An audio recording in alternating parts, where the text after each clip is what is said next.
Okay. Okay, but what about Australia? You know what, it's fine. Okay, you guys know about Pangaea, right? The supercontinent that existed millions and millions of years ago before they all separated and they are what they are now? Okay.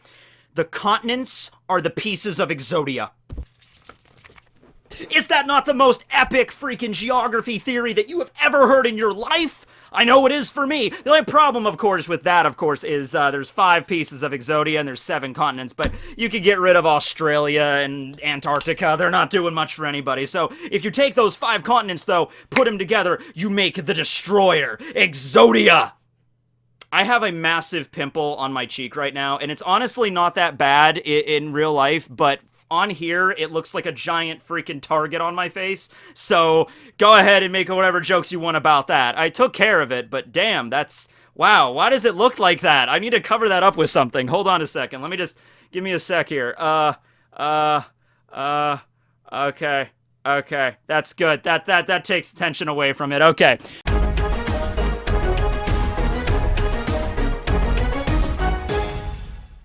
Today we're talking about Mariejois, Mary's Jelly, Mary Shelley, author of Frankenstein.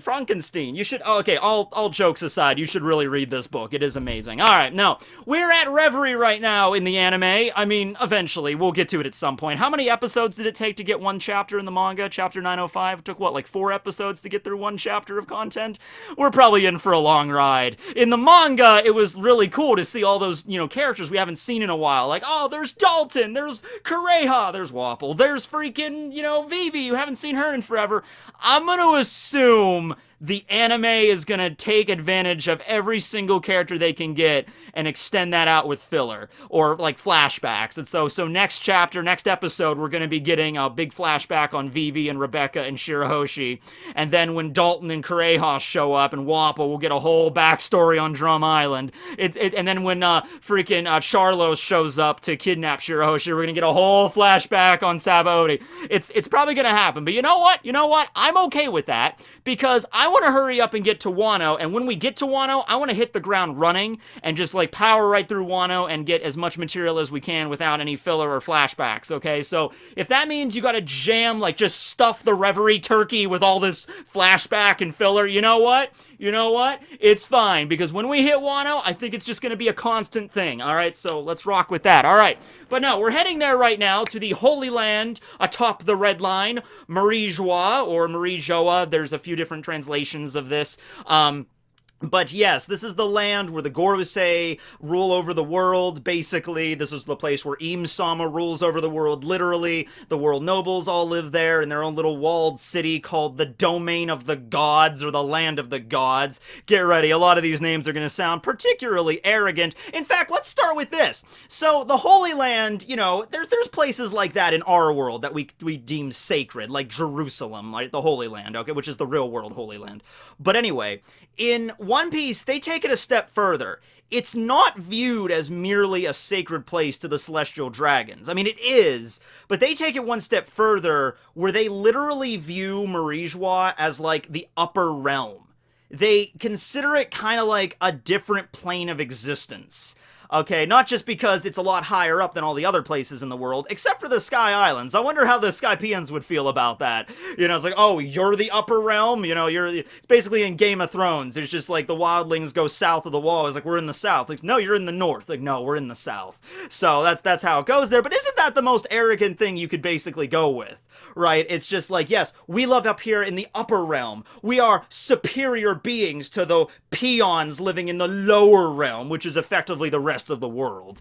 New World, the Four Blues, Paradise, all that stuff is the lower realm. In fact, the Gorosei, when they were talking about Cobra, they were like, yes, the Nefeltari family. They defected 800 years ago to live in the lower realm with the peasants. And they're like, so he's a traitor. Yes. And then you had Homing take his family into the lower realm. So yeah, the way that they view things, it's essentially, a different world up there. Also kind of notable that the only place in the entire world told that the Tenryubito do not wear their protective bubble helmets or their, their capsules in order to breathe that special air is in the domain of the gods at Mariejois. There they can walk around without the thing on their heads because they're breathing in the air of nobility or the proper air of the upper realm or something. I don't know. Honestly, given the fact that how the celestial dragons are raised and all that, I wouldn't be surprised if when they were little kids, their parents would tell them that if you breathe the air of the lower realm, you'll get some weird, poverty disease. You breathe the air down there, all of a sudden all of your hair will fall out and you'll just,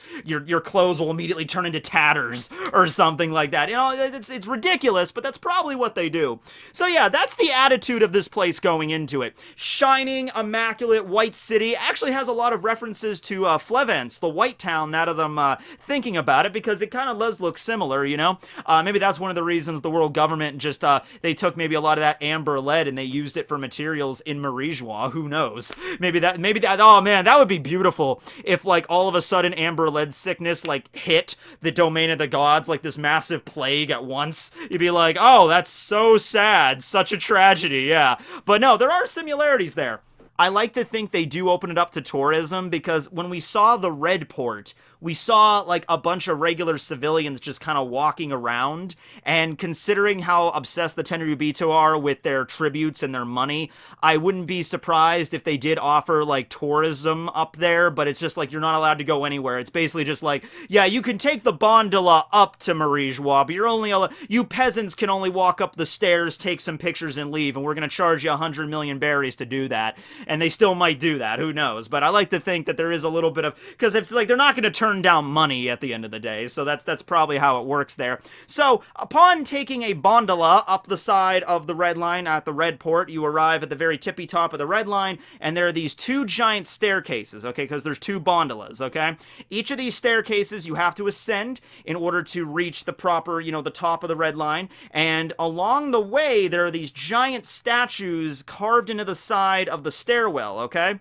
Now, there's 10 on each side, 10 on one of the staircases, 10 on the other, so I like to think those are the 20 kings that founded the world government. It hasn't been confirmed yet, but who else could they really be? And there's 10 on each side, so just roll with that, right?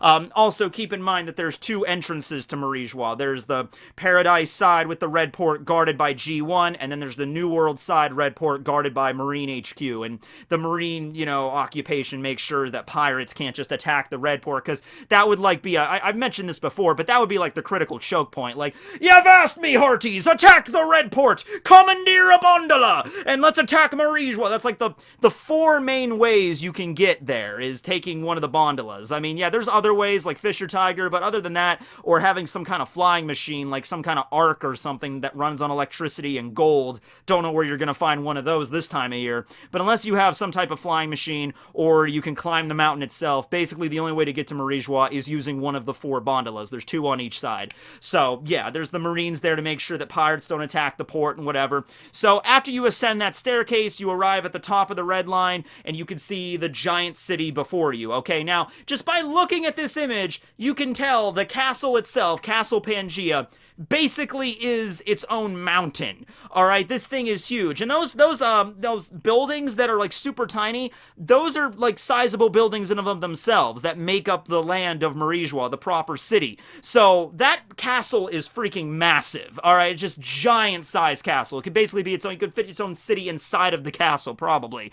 Okay, and of course it makes sense because this is where Im lives. This is where the Gorosei reside, in the room of authority. Or I just got the Volume 90 got released. It's actually called the Hall of Power in Volume 90 in the Viz release, but I like the Room of Authority more, basically just because I get to mimic Eric Cartman. Respect my authority! But anyway, yeah, so upon arriving, though, you have to travel in style. What do? Do you just walk up to the Holy Land? Posh, bagosh. No, you don't. You ride on mobile sidewalks called travelators that are powered by slavery.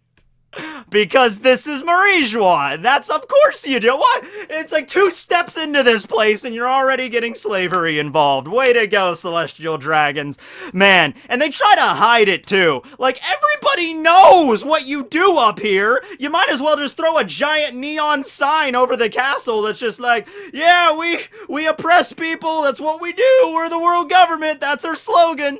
So yeah, you got a bunch of people underneath the ground, like, pulling these mobile walkways, so, no, like, kings and queens can step on them and they move them forward, because otherwise they'd have to walk using your legs or something. Like, that's just, So, yeah, and then they got some, I mean, it's a pretty place. I mean, it does look nice. I'm imagining there's a huge littering charge. The janitors that are employed by the world government, that's CPJ, Cypher Pole janitors. They're the best janitors in the entire world. Somebody throws a single gum wrapper, they're there, man. Like, whoop, whoop, whoop, whoop, whoop, whoop. And then they walk away. They're on this. Got to make sure it stays pristine. All right. Also, despite the fact that it's super, super high up and even beyond the altitude range of the bubbles themselves, the bubbles will actually not reach all the way up to Castle Pangaea. They pop a little bit before you reach the top. That's where they pop. And in fact, when, like, the mermaids, like, for example, Neptune and Shirahoshi, when they got to the top of the gondola,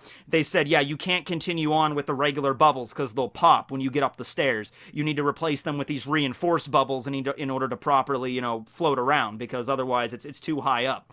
But despite the fact of its height, I'm going to assume the top of the red line is somewhere, it has to be somewhere between 5,000 and 7,000 meters, because 7,000 meters up is the White Sea. I don't think Mariejois is at the same height as the White Sea was, and then the White Sea 10,000 meters up. The Drum Rockies that were located on Drum Island, Chopper's home island, they were stated to be 5,000 meters up. That's where, like, Wapple's castle and where Kureha lives and everything. So I like to think it's still a little higher than that. So maybe somewhere between 7,000 meters up. Maybe at the highest you want to say it is on the same elevation as the White Sea, but I don't think it is. Because you'd think if that was the case, if they were the same elevation as the White Sea, you'd think the sky races would start getting involved with Mariejois and everything, and I just don't think it makes sense. I think it's like 6,000 meters up on top of the red line, okay? So, despite that, though, maybe they have some special devices that are also maybe powered by slavery that allows, like, the oxygen level to increase, because you go 6,000 or something meters up, it's gonna be hard to breathe, but nobody seems to have that issue. And it's not even like the tough people, like the Ryugu Kingdom, the Neptune brothers and, Neptune himself. Makes sense how they would be able to breathe. They're battle-hardened warriors. But even people like King Stelly from Goa, who's this, like, pompous brat who's grown up in he has silver spoon in his mouth his whole life. He's super weak and frail. Even he can breathe up there. So I would imagine, yeah, there's some maybe device, or they just don't go into it all that much. All right, so upon riding on the Travelators, you will eventually come to the square. And this is sort of like, you have Castle Pangaea looming over you, and then you have the city. I like to think the city is divided. We didn't really get exactly a diagram of how the city is laid out. We know that the domain of the gods is where the Tenryubito live, and of course that place is all heavily guarded by a giant gate and all that stuff, and there's like 3 different guard stations you have to go through, because it's the domain of the gods, guys. This is, we thought you were in the upper realm. This is the super upper realm. Super mega upper realm right here, right? So there's that. But there also, I think, has to be a place for, like, the servants of the world nobles and of the Gorosei and everybody to live, right? Unless they just live in the castle, which is possible as well. They have, like, a few barracks, because you could, like I said, you could fit an entire city on each floor of that castle, probably, of how big that place is.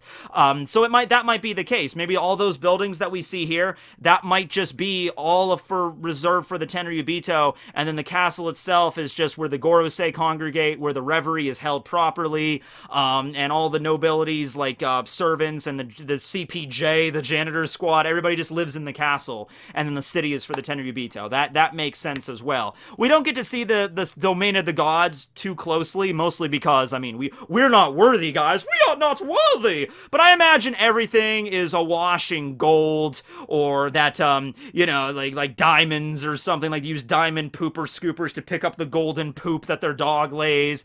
Their toilets are gold, right? There's like everything they have is just so completely immaculate, it's just beyond your wildest dreams, right? That's probably a general idea of what it looks like, right?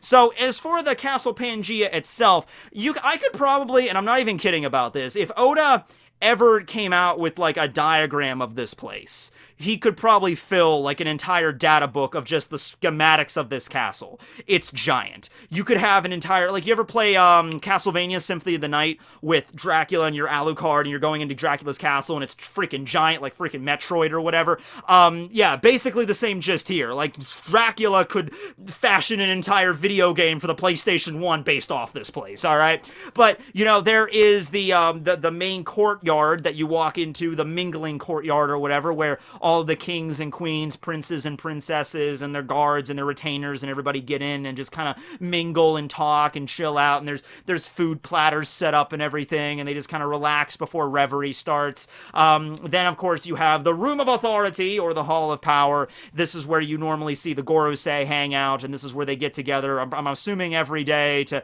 have their meetings about, yes, how exactly is that cleansing going in the South Blue here, Samurai Gandhi?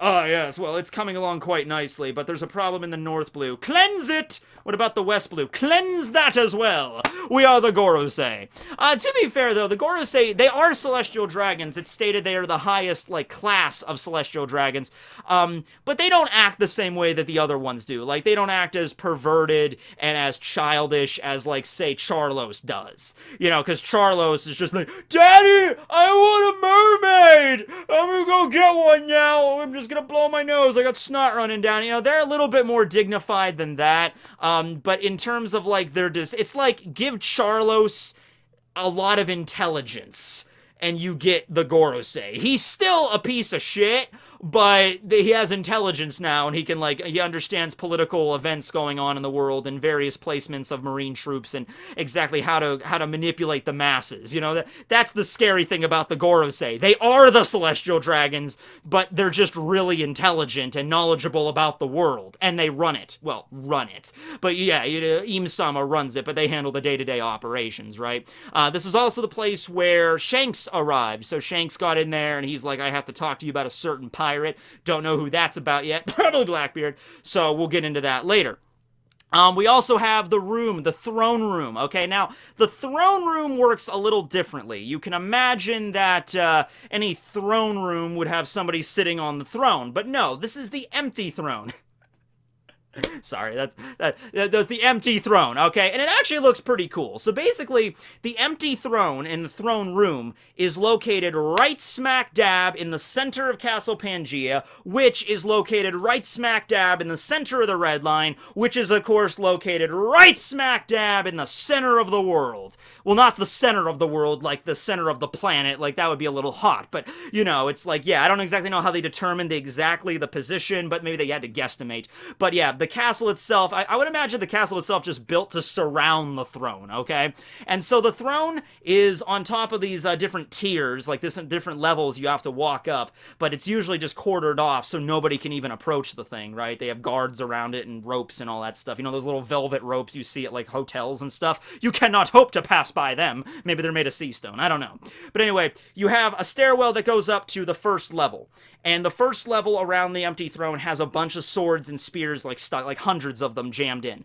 And those are the swords and the spears and the weapons that are pledged by all of the kings and queens ever since the world government was founded. So over the last, like, 800 years, every time a new king or queen arrives for reverie, they make a pledge before the empty throne that I will not attempt to take it. I will not attempt to take this throne and rule the entire world, okay? And that's why there's so many swords and stuff, because every single king that's existed in the last 800 years, or queen that's come here, always makes a pledge. And they had to make Stelly make the pledge by presenting him a sword and, like, now you must go and make your pledge. And Stelly, being the idiot he is just like, I want to sit on the throne! If I sit on the throne, I'll be king of the world! And everyone's looking at him like, don't don't you do it, mother.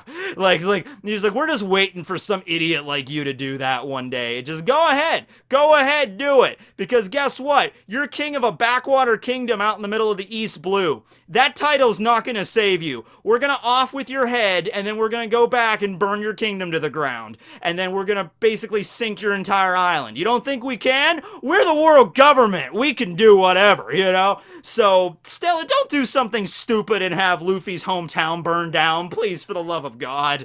But anyway, yeah, they gave him the swords, like he has to pledge an oath. So then, there's another stairwell that goes even higher, and then you have the tier right below the empty throne, and those, that's where 20 weapons sit that look rather rusted and old, and they have like moss and rust all over them, and that's because those were the original weapons of the 20 kings that came together at Mariejois 800 years ago to create the world government. They all made that pledge, and then everybody underneath them has to make that pledge. That's the origin.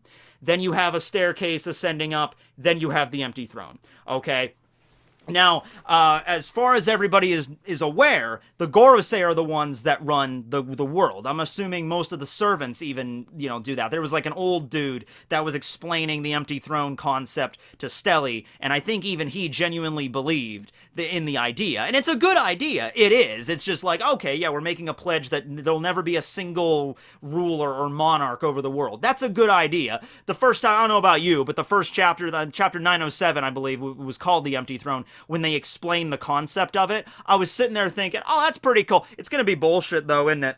Like, before the chapter was even over, I'm like, oh no, we're definitely gonna come back there in a few chapters. We're gonna see someone just plop their fat hairy ass on that thing. I just knew it. And guess what? Literally in the very next chapter, they do that. It wasn't a fat hairy ass though. It was Eam is rather skinny, so it's a skinny, I don't know if it's hairy or not, skinny, possibly hairy ass down on the empty throne there. And he did it with style. He didn't sit down there with regality. He didn't like sit there like, I am the king. No, he just walks over and just plops himself down like, okay, what are we doing today?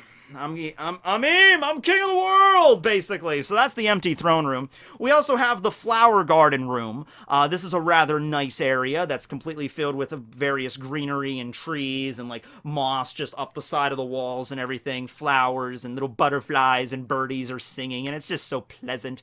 And this is where Eam was chilling out before he went to the empty throne room to address the Gorosei. And there's also another servant that kind of summoned him, so Eam probably has his own little private servants. Like, I can't imagine it's very many, maybe only like 12 or so. I would say it's to make him sure, like make sure he has like food and proper, you know, taken care of. But for all we know, Eam could turn out to be a ghost, or might not require food or sustenance. So anyway, yeah, while in the flower garden room, he was looking at all the wanted posters of Luffy and Blackbeard and Vivi, and Vivi's doesn't have a wanted poster, obviously, and then Shirahoshi, they're just pictures of those.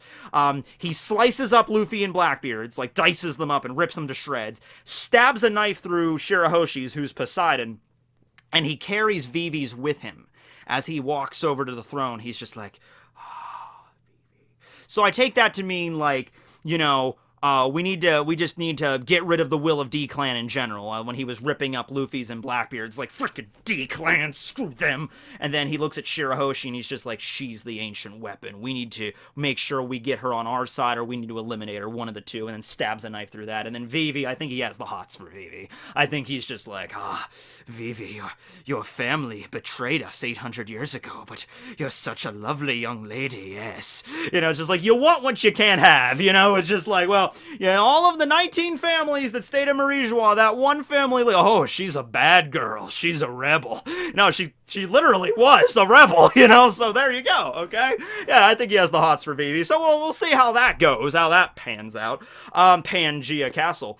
But yeah, aside from that, there are a few other rooms we see. They're never named, though. Like, here's an example of a place that spawned him back when he was a member of, I think, just CP5 was addressing the Gorosei, and it's this, like, that doesn't seem to be very appropriate for a meeting. It's just, like, you walk over to this pond area, and there's a little, like, you know, not a pagoda, but like a pavilion in the center of this, like pond, and you're like, hello, Gorosei! It's Spondum from CP5! I have a report today! What? Speak up! Samurai Gandhi's hearing isn't what it used to be! I said I'm... So that doesn't seem to be very appropriate, but I mean, given the fact of the way the Gorosei are, the only people we've ever seen, like, address the Gorosei directly are, like, people of really high standings. Like, we saw Sakazuki, who's the fleet admiral. Makes sense he has to address them. And then we also see Shanks, who's a Yonko, who I like to think Shanks, like, you know, he didn't barge his way in. He could have if he wanted to, but he was just, like, got in contact with the guards or whatever, and he's like, I need to talk to the Gorosei. Get them on the Den Mushi. And the guy's like, oh, I don't know, sir. Like, get them on the Den Mushi, son. And he gets them, and he's like, hi, how you doing? Red Hair Shanks here, one of the Yonko. Hey, I want to meet with you guys today, and I'm going to, whether you want me to or not, so how are we doing this? And then the Gorosei just take a minute to think about it, and they just buzz him, and they're like, take the first gondola, you'll have a private guard escort you, come up, beep, you know, just like, okay, like, they can't say no. I mean, they could have, but it would have not really ended well. He would have just been like, all right, we'll just burst through the red port, commandeer a gondola, and go there by force, because I need to talk to you guys about something, so yeah. But anyway, that's Mariejois, as we currently know about it. I really hope Oda does explain Pangaea Castle in greater detail. I don't know if you guys know this, but, you know, geography is good and everything, but you know what also I like? Schematics. Schematics are almost everything. But yeah, geography is certainly more... So geography is like the older brother of schematics, you know what I mean? So give me a schematic, give me a layout map of the castle. I would love that. Okay. Oh, one last thing I forgot to bring up. As it should surprise no one, Castle Pangaea also has a lot of secrets. Case in point, the giant vault that's underneath the castle, presumably, where it's very cold. There's like a giant freezer down there, which is preserving the straw hat that Eam was observing, the giant straw hat. I can also imagine probably quite a bit of world treasures down there. I don't even want to imagine the kind of crazy crap they keep locked up down in the depths of Castle Pangaea. You know, things from centuries ago, maybe even older than that, relics of the past. They absolutely don't want anyone to see or find. You guarantee that there's poneglyphs down there, maybe even a Rio, or probably not a Rio poneglyph because Roger found the, you know, the true history, and so that means he had to get his hands on all of them. But who knows? I mean, maybe Roger found a Rio poneglyph, and ever since then the government got their hands on it and locked it up in the castle. I mean, that would be the smart thing to do, right? It seems weird that the government doesn't have possession of any poneglyphs, I mean, that we know of, right? But yeah, I guarantee there's some really messed up, like, Area 51 crap down there. But anyway, thanks for watching, everybody. Hope you enjoyed. This will be Tekking101 signing off. Also, say goodbye to my hair because I'm now going to get it all cut off. No, I'm not getting it all cut off, but I am getting a haircut. This is getting kind of ridiculous. All right, it's getting to the point where I'm starting like, okay, I can't see. Time to get a haircut. And I was like, I like the, you know, that's very handy to have this back here because if somebody attacks me from behind and tries to karate chop me, boom. They can't get through all this hair. See, I can't even feel this right now. So yeah, that's the best way to really handle it. Okay. Later, everybody.